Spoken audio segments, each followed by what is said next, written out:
అంటే మీరు చేసే వీడియోలో ఆ కువైట్‌కి మొత్తం నెగెటివ్ ఉంటది. అక్కడికి ఎవ్వరు ఎళ్ళొద్దు. అక్కడ చాలా కష్టాలు ఉంటాయని చెప్పి కూడా మీరు వీడియోస్ చూస్తే ఎవరైనా ఎళ్ళాలంటే భయమైతూ ఉంటది. హ్మ్. అంతగానం ఇబ్బంది అక్కడ మీరేం పడ్డారు? అంటే అంటే వెళ్ళొద్దు, ఈ ప్రదేశానికి మనం వెళ్ళొద్దు అని చెప్పాలంత ఇబ్బంది ఏం పడ్డారు అంటే అనుకోవచ్చు? అంటే ఇప్పుడు నేనుండే ఇల్లయితే నువ్వు వీడియోలు బాగా గమనిస్తే నాకు మంచి ఇల్లే. హ్మ్. కానీ మంచి ఇంట్లో పని చేస్తా కూడా నేను వెళ్ళొద్దు అంటున్నానంటే అది. అక్కడ ఎంత రిస్క్ ఉందో ఇంక నా వీడియోలోనే తెలుసుకోవచ్చు మీరు. అవును. సో నాకు మంచి ఇల్లు అది. చాలా మంచి ఇల్లు. బాగా చూసుకుంటారు నన్ను. తిండి గాని, నిద్ర గాని హ్మ్. సో అన్నీ బాగుంటాయి నాకు. పైన ఖర్చులకు కూడా డబ్బులిస్తారు. ఓహ్! అయినా కూడా నేను వద్దు అంటున్నానంటే అక్కడ ఎంత రిస్క్ ఉంటది.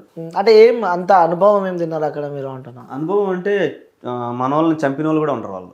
చాలా మంది చచ్చిపోయినోళ్ళు కూడా ఉన్నారు. సో ఫిలిపిన్ వాళ్ళనైతే ఎడారిలోకి తీసుకొని పోయి కాల్ చేసిన కూడా కాల్ చేసినారు. అంటే అక్కడ వాళ్ళు వాళ్ళా? వాళ్ళు. ఆ! సో నువ్వు అదే కానీ కోవిడ్ వాళ్ళని ఒక దెబ్బ వెయ్యి నువ్వు అనిచి రాలేవు. ఓకే. వాళ్ళు మాత్రం ఏమేం చేస్తారు. సో అంత రిస్క్ ఉంది కాబట్టి వద్దంటున్నా. నేను మగవాళ్ళు పొమ్మనే చెప్తాను నేనైతే. మీకు అంత ధైర్యం ఉంది, దేవుడు మగతనం ఇచ్చినాడు కాబట్టి పో. కానీ ఆడవాళ్ళు పోవద్దని నేను చెప్తాను. ఓకే. అక్కడ ఎవరైనా కలిసారన్నా అమ్మాయిలు ఇక్కడ ఇబ్బందులు పడుతున్న అమ్మాయిలని? చాలా మంది ఉంటారు అసలు. నువ్వు ఇక్కడ టిక్ టాక్ పని చేయలేదు కాబట్టి నీకు తెలియడం లేదు. టిక్ టాక్ పని చేస్తే తెలుస్తుంది వాళ్ళ కష్టాలన్నీ దాంట్లో పెడతా ఉంటారు. ఓకే. అక్కడ నడుస్తుందా టిక్ టాక్? నడుస్తుంది. ఏమని చెప్తూ ఉంటారు వాళ్ళు మీకుతో? అంటే నాకెవరు చెప్పరు, నేను చూస్తా ఉంటా. అంటే అక్కడికి వెళ్తే చూస్తూ ఉంటారు కదా. అదే చాలా మంది నాకు కూడా మెసేజ్ పెడతా ఉంటారు, నాకు ఇట్లుందన్నా ఇట్లుందన్నా అని. నేనే ఒకరి కింద పని చేస్తున్నా డ్రైవర్గా. సో నేనేం చేయగలుగుతాను? అవును. నువ్వు అదే ఇక్కడ ఇండియాలో ఎక్కడన్నా ఉంటే అన్న ఈ మార్గుంది పరిస్థితి అంటే నేను వచ్చేస్తా. అవును. సో నాకే నమ్మకం లేదు ఇంటికి పోతాం లేదు. నీకేం నేనే చేసాను వచ్చి. సో అక్కడ ఒకరికొకరు హెల్ప్ చేయడం కొద్దిగా కష్టమే. పాత వాళ్ళు ఉన్నారు చాలా ఏళ్ళ నుంచి అక్కడే ఉండి బాగా పలుకుబడి సంపాదించిన వాళ్ళు కొద్దిగా హెల్ప్ చేయగలుగుతారు. ఓకే. తెలుగు వాళ్ళు ఎక్కువ కనిపిస్తుంటారు కదా ఎక్కువగా చాలా మంది.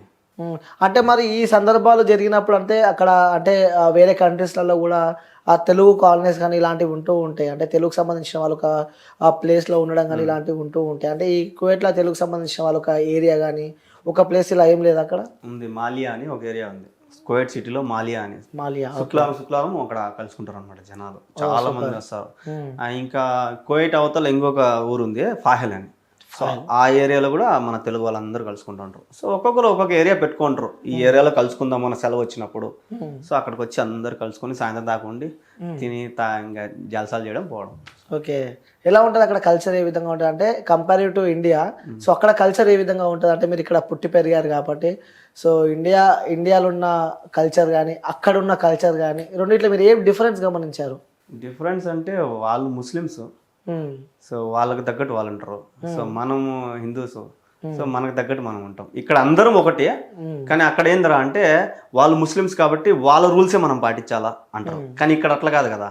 నువ్వు ముస్లిమ్స్ అయితే నేను హిందూ అయితే అందరం కలిసే ఉంటాం. సో అక్కడ అట్ట కాదు. ఇప్పుడు వాళ్ళు ఒక్క పొద్దులు ఉంటారు రంజాన్లకి. సో మనం కూడా ఒక్క పొద్దు ఉండాలి. ఓకే. అంటే మన ఇళ్లలో ఇంట్లో ఉండే వాళ్ళు చెప్పరు, అరే నువ్వు ఒక్క పొద్దు ఉండు, నువ్వు ఉండకపోతే కొడతాం మేము అది ఇది అనరు. సో బయట ఎక్కడన్నా తిన్నా కూడా ఫైన్ వేస్తారు నీకు పోలీసు వాళ్ళు. అదేంది? అది వాళ్ళ రూల్ కదా. వాళ్ళ ముస్లిమ్స్ దేశం కదా. సో వాళ్ళ రూల్స్ ని పాటించాలని చెప్తున్నా. అది ఇక్కడైతే ఇష్టం, అది మన ఇష్టం. అంటే ఒకవేళ రంజాన్ మాసం ఉంటే తినకుంటే ఎవరు తినొద్దు, ఇక ఒకవేళ తింటే ఫైన్. బయట తింటే తెలియకుండా తినకూడదు. బయట ఎవరైనా పోలీసు వాళ్ళు హోటల్స్ ఏముండవు, అన్ని మూసేస్తారు, ఏముండవు. నువ్వు ఎక్కడే కానీ తినేదానికి కుదరదు. ఓన్లీ ఇంట్లో మీ పని వాళ్ళు ఇంట్లో ఉంటారు కదా పని వాళ్ళు పెడితే నువ్వు సైగ్గున్న రూమ్లో తీసుకొని తినాలి. బయట ఎక్కడైనా నీళ్ళు తాగినా ఏదన్నా తిన్నా వచ్చి ఫైన్ వేస్తారు. అలాంటి కొంతమంది కొట్టను కూడా కొడతారు పోయేటోళ్ళు పిల్లలు. ఓకే. అలాంటి ఇబ్బందులు మీరు ఎదుర్కొన్నారన్న? లేదు. తిన్నారా మంచిగా మీరు? నేను తిన్నాబా. నేను మాత్రం దగ్గర నాకు ఇవ్వకపోతే నేను రచ్చబడతా ఇంట్లో. నేను ముస్లిం కాదు, నాకు ఇవ్వాల్సిందే. ఓకే. ఎన్ని ఇయర్స్ ఉన్నారు అక్కడ? నేను ఇంట్లో ఇప్పుడు 3 సంవత్సరాలు అయిపోయింది. 3 సంవత్సరాలు దాటింది. ఇంతకుముందు ఇంట్లో 2 ఏళ్ళు చేసిన. ఓకే. అంటే ఒక్కొక్క ఇల్లు పంచుకుంటారు అనమాట? అంటే అట్టేం పంచుకునేదేంలా అగ్రిమెంట్ ఉంటుంది ఒక ఇంట్లో. ఇప్పుడు నేను ఒక ఇంట్లో పోతానంటే 2 ఏళ్ళు అగ్రిమెంట్ ఉంటుంది. ఓకే. ఆ 2 ఏళ్ళు నువ్వు కంప్లీట్ చేసుకుని రావాలా. నీకు నచ్చితే మళ్ళీ పోవచ్చు, నీకు నచ్చకపోతే ఓకే. ఓకే. అగ్రిమెంట్ ఉంటుంది. ఇప్పుడు మీరు 3 ఇయర్స్ పెట్టినారు, అయిపోయింది, మళ్ళీ మీరు ఇండియాకి వచ్చారు. 2 ఇయర్స్ ఉంటుంది అగ్రిమెంట్. ఏ ఇంట్లోనా 2 ఇయర్స్? ఇంట్లోనే 2 ఇయర్స్ ఉంటుంది. 2 ఇయర్స్ కంప్లీట్ అయిన తర్వాత నువ్వు మళ్ళీ పోతానంటే పోలేదంటే నీ ఇష్టం. అది ఓకే. ఇబ్బందులు ఏమో. ఫస్ట్ ఇల్లు అయితే నేను ఆపేసిన పోకుండా, ఈ ఇల్లు అయితే పోతా వస్తా. ఓకే. ఇల్లు పోతా వస్తున్నారు. సార్ ఫస్ట్ అంటే చాలా మంది కువైట్కి ఎలా వెళ్ళాలో కూడా తెలియని వాళ్ళు కొంతమంది ఉంటారు. అంటే ప్రతి ఒక్కరికి డ్రీమ్ ప్లేసులు ఉంటాయి. 10th చదివిన వాళ్ళు వీళ్ళు వెళ్ళాలని అనుకుంటారు కువైట్కి, అలా వెళ్ళాలంటే వాళ్ళు ఎలా, అంటే వాళ్ళ ప్రాసెస్ ఏ విధంగా ఉంటుంది? వీసా అన్న చాలా మంది అట్లా ఇప్పుడు హైదరాబాద్ ఉంది, విజయవాడ ఉంది, వీళ్ళంతా ఏం చేస్తారంటే బ్రోకర్లు ఉంటారు, అవును. అక్కడ వీసాలు తీసుకొని వచ్చి ఇక్కడ అమ్ముతా ఉంటారు. సో ఆ విధంగా పోవద్దనే చెప్తాను నేను చాలా మందికి. ఓకే, అలా అక్కడ మనకు తెలిసిన వాళ్ళు ఉంటారు. ఇప్పుడు నేను ఎవరి ద్వారా పోయినా అంటే నా ఫ్రెండ్ ద్వారా పోయినా. సో అట్లా ఎవరైనా బంధువులు కానీ ఫ్రెండ్స్ కానీ బాగా తెలిసిన వాళ్ళు ఉంటే వాళ్ళ ద్వారా పోతే మంచిది. ఎందుకంటే రేపు పొద్దున్న నీకు ఏదైనా ఇబ్బంది అయింది అనుకో, మన ఇంట్లో వాళ్ళు పోయి వాళ్ళ ఇంట్లో వాళ్ళని అడుగుతారు. సో ఏజెంట్ ఏం చేస్తాడంటే, నా వృత్తి ఇది, నా పని ఇది, పంపేయడం ఒకటి, పంపిపోయినాక నీ ఇష్టం అంటాడు. సో అక్కడికి పోయిన తర్వాత చేతులు ఎత్తేసి ఎవరేం చేయలేరు. ఓకే, సో వాళ్ళ తెలిసిన వాళ్ళు ఉంటేనే అక్కడికి వెళ్ళాలి, పోతే మంచిది. ఓకే, ఇంకెలా ఉంటుంది అన్న అక్కడ? అంటే టైమింగ్స్ కూడా ఎన్ని అవర్స్ డిఫరెన్స్ ఉంటుంది ఇక్కడ ఇండియా కంపేర్ టు ఇండియాకి? అక్కడ 2.5 గంట తేడా ఉంటుంది. 2.5 గంటలు తేడా ఉంటుంది. అంటే ఆ డ్యూటీకి అప్పుడప్పుడు కొన్ని సందర్భాలలో లేట్ అవుతూ ఉంటుంది. అలా లేట్ అయినప్పుడు కూడా అక్కడ నుంచి వాళ్ళు ఇబ్బందులు పెడుతూ ఉంటారా ఇంటి వాళ్ళు? అంటే ఇబ్బంది పెట్టరు, ఫోన్ మీద ఫోన్ కొడతారు. సో ఒక 5 నిమిషాలు లేట్ అయినా కూడా మనం ఈ నుంచి బండి తీసుకొని వాళ్ళ కాడికి తీసుకొని వెళ్ళినప్పుడు ఒక 10-20 మాటలు ఫోన్ కొట్టుంటారు. సూరా తాల్. సో బిన్నారా అని ఫోన్ కొడుతూ ఉంటారు.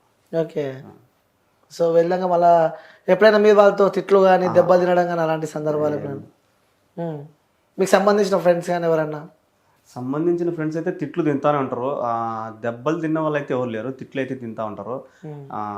చాలా మంది కూడా నాకు ఫోన్లు చేసి మారి తిట్టినాడు రా మా వాడు, ఈ మారి చేస్తున్నాడు రా, గొనుగుతున్నాడు రా అని అంటూ ఉంటారు. నేను ఎవరికైనా ఒకటే చెప్తాను, మీరు లాంగ్వేజ్ నేర్చుకోండి, తిరగమల్లి మాట్లాడండి.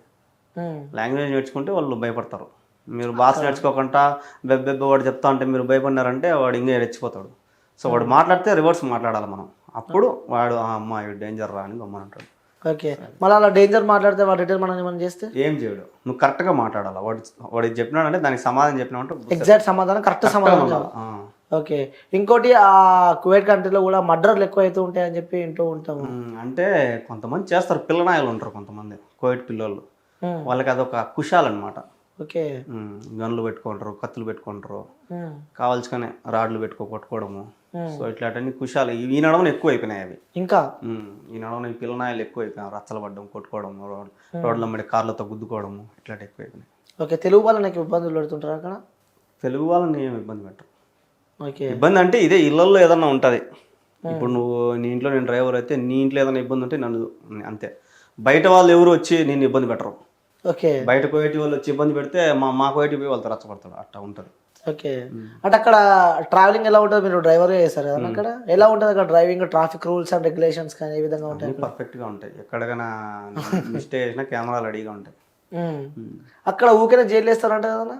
ఊరికే అంటే అక్కడ చిన్న మిస్టేక్ ఏమైనా చేస్తే దొంగతనము, లంజరికము ఇట్లాంటి వేస్తే బేహసర్ లోపల. ఓకే, చిన్న దొంగతనం చేసినా అయిపోయాయి, చిన్నది ఏది ఎత్తుకున్నా అయిపోయింది, దొంగ పెద్ద దొంగ వేస్తారు. ఓకే, ఎవరైనా వెళ్ళారా అట్లా మీకు తెలిసిన వాళ్ళు జైలుకి? చాలా మంది ఉన్నారు, నాకు తెలిసిన వాళ్ళు అయితే లేరు, చాలా మంది ఉన్నారు జైల్లో ఉన్నారు కదా. అవును, తెలుగు వాళ్ళు కూడా ఏ జైల్లో పోయినా మనల్ని కలుస్తారు అంటూ ఉంటారు. ఈ నడవన కానూన్ అని ఒకటి పెట్టినారు. అంటే కానూన్ అంటే చాలా ఏళ్ళు జైల్లో ఉండి వాళ్ళందరినీ రిలీఫ్ ఇస్తాను అనమాట. మన ఇండియా కానూన్ అని వాళ్ళకి పెడుతుంది. జైల్లో ఎవరైతే ఉన్నారో వాళ్ళందరినీ పంపిమని చెప్పి సమావేశాన్ని పెడతారు అనమాట. సో ఈ నడవనే పెట్టినారు అది. అవును, చాలా మంది వచ్చారు ఇండియాకి. అవును, అట్లా పెడతా ఉంటారు అప్పుడప్పుడు.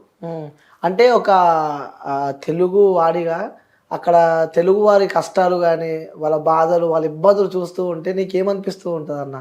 ఈ కోవిడ్ వద్దురా నాయన అనిపిస్తుంది. స్టార్టింగ్ అలా అనుకున్నారా? ఎగ్జాక్ట్ మా అమ్మ 14 ఏళ్ళు ఉంది సౌదీలో, అంటే కోవిడ్ అవతల సౌదీ. అవునా? సో అదంతా ఒకటే. సౌదీలో 14 ఏళ్ళు ఉంది. నేను అంత పిల్లోడిని, అప్పుడు వదిలేసిపోయింది. అందరు మీ అమ్మ చచ్చిపోయిందిరా, ఫోన్ చేద్దాం సరిగా. ఫోన్లు ఉండేవి కాదు అప్పుడు, ల్యాండ్ ఫోన్లు ఉండేవి. సో మీ అమ్మ చచ్చిపోయింది అని బాధ పెట్టేవాళ్ళం. అమ్మ 14 ఏళ్ళు ఉంది అక్కడే. వదిలిపెట్టి వెళ్ళిపోయిందా? వదిలిపెట్టిందంటే ఇంకా బతుకుదురు కోసం పోయింది. అక్కడ వాళ్ళు చాలా ఇబ్బంది పెట్టినారు, హౌస్ అరెస్ట్ చేసినారు, రూమ్ లో వేసి అన్నం పెట్టకుండా సరిగా, మా అమ్మని సిగరెట్లతో కాల్చి చాలా ఇబ్బంది పెట్టినారు మా అమ్మని. అక్కడ కువైట్ లో? సౌదీలో. ఓకే, సౌదీ చాలా మంచి కంట్రీ అనమాట, ఈ కువైట్ కన్నా కొద్దిగా బెస్ట్ అక్కడ. కానీ అక్కడే ఎందుకు మా అమ్మని చాలా ఇబ్బంది పెట్టినారు. మళ్ళీ మా అమ్మ 14 ఏళ్ళు అంత ఇబ్బంది పడి ₹1 కూడా తేలా ఇంటికి, కానీ మళ్ళీ సౌదీకి పోయింది మా అమ్మ. అదే ఆ ఇంటికి కాదు, వేరే ఇంటికి. ఇంకా మా అమ్మ డేర్ చూసుకోండి. ఓకే, అంత ఇబ్బందులు పడ్డా కూడా మళ్ళీ పోయింది సౌదీకి, వేరే ఇంటికి. అంటే డబ్బు. ఓకే, అంటే అమ్మ చిన్నప్పుడే మిమ్మల్ని వదిలిపెట్టి వెళ్ళిపోయింది అని చెప్పి చెప్తున్నారు. అంటే ఇంట్లో ఎంతమంది ఉంటారన్న మీరు? 2 అక్కలు, ఒక చెల్లి, నేను. అందరికి పెళ్ళి అయిపోయినాయి ఇప్పుడు. ఓకే, 2 అక్కలు, ఒక చెల్లి, మీరు. నాన్న? నాన్న చనిపోయింది. చనిపోయాడు. సో ఇలా హెల్త్ ఇష్యూ అని. ఆ, ఓకే, ఎలా ఉంటుంది నాన్నతో బాండింగ్ మరి? నాన్న తాగుతాడని నేను మాట్లాడేవాడిని కాదు. నాన్నతో మాట్లాడలే, ఎక్కువ బాండింగ్ లేదా? ఎక్కువ మాట్లాడను. ఎందుకు? తాగుతాడని. అంటే తాగుతూ ఉంటారు కన్నా. తాగుతూ ఉంటారు, అప్పుడు తెలియదు కదా నాకు. ఆ, సో ఆయన పోయిన తర్వాతే తెలిసింది ఆయన విలువ. అంటారుగా ఉన్నప్పుడు వాల్యూ తెలియదు, ఒక మనిషి మన చేయి జారిపోయినాక ఆ మనిషి వాల్యూ ఏందో తెలుస్తుంది అని చెప్పి. సో అందుకే నేను మా అమ్మని కాపాడుకోవాలి. అదే నాకు గోల్. ఏమంటుండేవారు నాన్న ఇప్పుడు మరి మీతో? సో నాన్న కూడా అటు వెళ్ళిండా? పోయినాం. స్టార్టింగ్ లో చెప్పారు నాన్న మమ్మీ మొత్తం అక్కడే ఇక. అంటే మరి మీ మదర్ ఇక్కడ నుంచి వెళ్ళినప్పుడు నాన్న మీతో ఉండేనా? ఉన్నాడు. ఓకే, మా నాన్న వెళ్ళకుండా అమ్మని పంపించారు మరి? అదే నాకు నచ్చదు, అదొకటి ఇంకా తాగుడు, ఇవి రెండు నాకు నచ్చలేదు ఆయన దగ్గర. ఆ, నేను ఫస్ట్ ఏం చెప్తానంటే ఆడవాళ్ళు కువైట్కి పోకూడదు, గల్ఫ్ కంట్రీకి పోకూడదు. ఉమ్, ఇప్పుడు కువైట్లో ఉండే వాళ్ళంతా ఎట్లా అంటే ఆడవాళ్ళు ఉమ్, మొగుడు చేతకానోడు, ఉమ్, లేదా మొగుడు ఇంకొకటి ఎత్తుకొని వాళ్ళు, ఉమ్, లేదా మొగుడు చచ్చిపోయిన వాళ్ళు, ఉమ్. మొగుడు చేతకానోడు, ఈ తాగుబోతోళ్ళు వీళ్ళు ఉంటారు కదా, వాళ్ళంతా అక్కడికి వెళ్ళి ఉన్నారు కువైట్కి. ఓకే సో మొగుడు సక్రంగా ఉంటే కువైట్కి పోరు ఎవరు. Okay okay. సో మా నాయన కూడా సేమ్ ఆ ప్రాసెస్ ఆయన తాగుబోతాడు కాబట్టి మా అమ్మ పోయింది. బాధ అనిపిస్తూ ఉంటుంది అన్న? బాధ అంటే ఆయన పోయినాక బాధ అనిపిస్తుంది, ఆయన ఉన్నప్పుడు మాత్రం నువ్వు మా అమ్మని అంత ఇబ్బంది పెట్టినావు అని కోపం వచ్చింది. ఎంతైనా కన్నతల్లి కాబట్టి ఆ ప్రేమ ఉంటుంది. అంటే నాన్నపై కూడా ప్రేమ ఉంటుంది. అంటే ఇప్పుడు నాన్నతో ఎప్పుడు గొడవ అవుతుండేదా మీకు? గొడవ నేను మాట్లాడను అసలు, అస్సలు మాట్లాడను నాన్నతో. అంటే తెలుగు వచ్చినప్పటి నుంచి మాటలు బంద్ చేసినాం అనమాట. అంటే ఆయన ఆమెను పెట్టిన ఇబ్బందులు అట్ట చూసినాను అనమాట నా కల్లారా, మా అమ్మని ఇబ్బందులు పెడతా ఉంటా. సో అందుకు నేను అంతగా మాట్లాడాను కాదు, ఏమంటే ఏమైనా తిన్నామంటే అది తిన్నా అంతే. అంటే ఏమనిపిస్తూ ఉంటుంది అని అంటే మనం చిన్నప్పుడు అంటే ప్రతి ఇంట్లో అంటే మన ఇంట్లో ఎవరింట్లో అయినా ప్రతి ఇంట్లో చిన్న ఉన్నప్పుడు ఆ కష్టాలు చూస్తూ ఉంటే సో పెద్ద అయినాక మనకు అనిపిస్తుంది కదా ఎప్పుడెప్పుడు పెద్ద అవుతామా, ఎప్పుడెప్పుడు డ్యూటీలు చేస్తామా, ఎప్పుడెప్పుడు జాబులు చేసి మన అమ్మని మంచి చూసుకుంటామా అని. అంటే ఆ సందర్భాలు అనిపించిందా మీకు? నేను చిన్నప్పటి నుంచి కష్టపడతానే ఉన్నా. చిన్న ఉన్నప్పటి నుంచి నేను 6th క్లాస్, మా అమ్మ పోయింది, నేను 5th క్లాస్లో ఉన్నప్పుడు మా అమ్మ పోయింది. ఇంకా 6th 7th నుంచి నేను చేయని వ్యాపారం లేదు, చేయని పని లేదు, అన్ని పనులు చేసిన.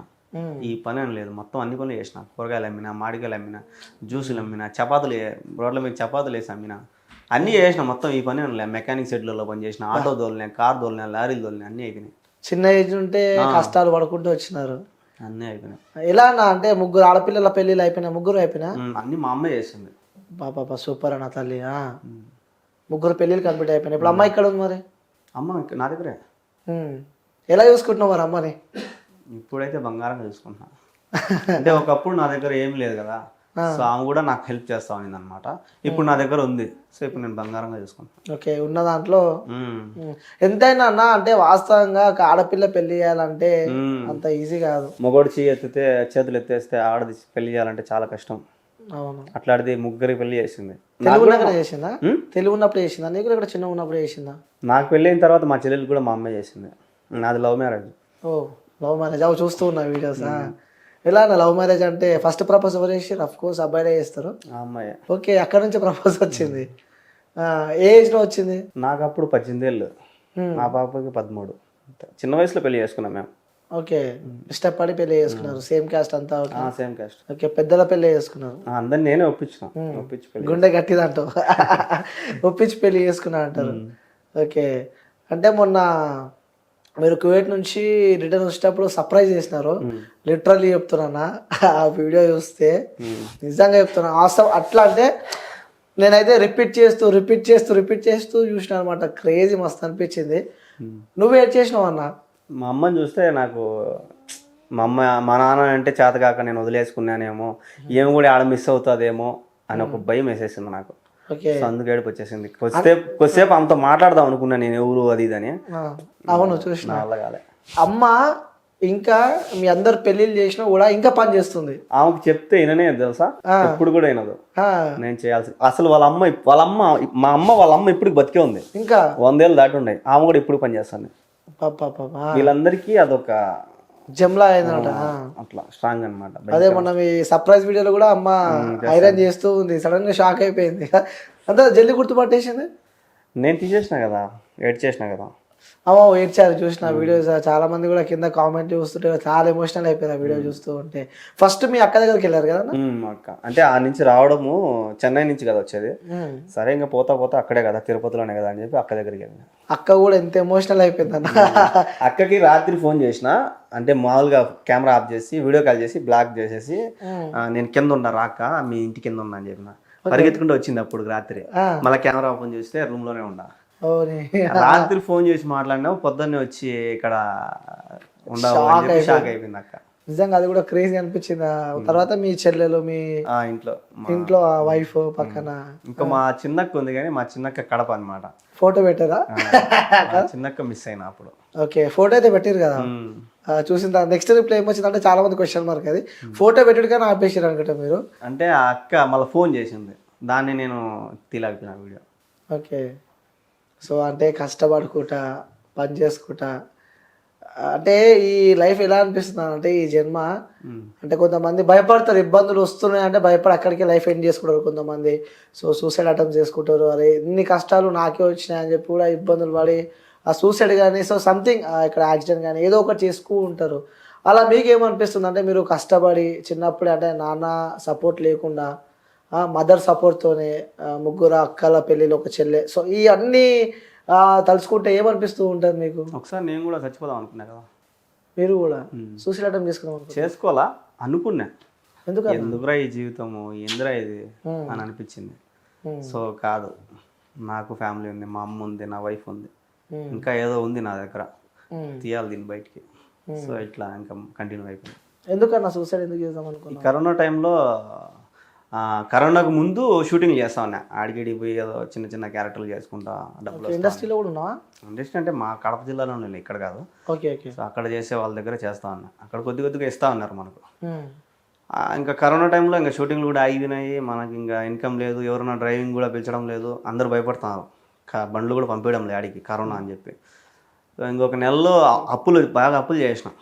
సో అప్పులు చేసినా ఇంకా వాళ్ళకి కట్టాలి కదా. ఈ కరోనా లాక్డౌన్, కూరగాయలు అమ్మిన, ఆటోలో కూరగాయలు వేసుకొని పోయి అమ్మిన, మాస్క్ పెట్టుకొని అమ్మిన, ఎవరన్నా చూసి కనుక్కుంటారని.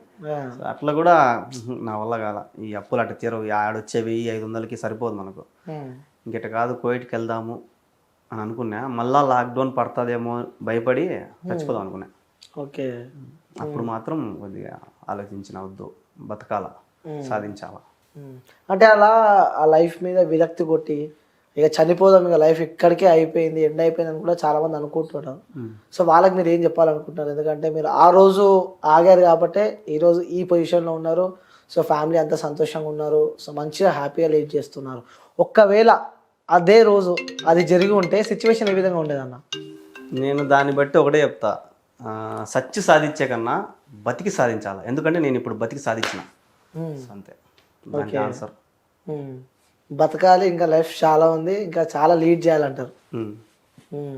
వన్స్ ఆ రోజు స్టాప్ అయితే మాత్రం ఈరోజు ఇంకో వేరేలా ఉండేది అంటారు. ఏం చేశారన్న మూవీస్? సారథి అని ఒకటి, మన ఎన్టీఆర్ వాళ్ళ అన్న తారకరత్న చనిపోయినారు కదా. అవునా? సో ఆ సార్తో ఒకటి అయింది. ఇంకా 2 సినిమాలు ఇంకా రిలీజ్ కాలేదు. ఏంటి మీ ఆశ, మీ గోల్, మీ డ్రీమ్ ఏంటి? డ్రీమ్ అంటూ ఏం లేదు, డబ్బు బాగా సంపాదించాలి. సంపాదిస్తున్నారు కదా ఇప్పుడు పోగొట్టిందంతా అది ఎవరు తెలియదు. సో పోగొట్టినా కదా చాలా, అదంతా లాక్కోవాలి కదా నేను. అవును. సో అదంతా లాక్కొని కూడా ఇంకా సంపాదించాలి. అంటే మా ఇంట్లో వాళ్ళు నాయన తేపోనైనా అంటే నా దగ్గర లెక్క లేదు అనే పొజిషన్కి వస్తే చాలు నేను. సూపర్.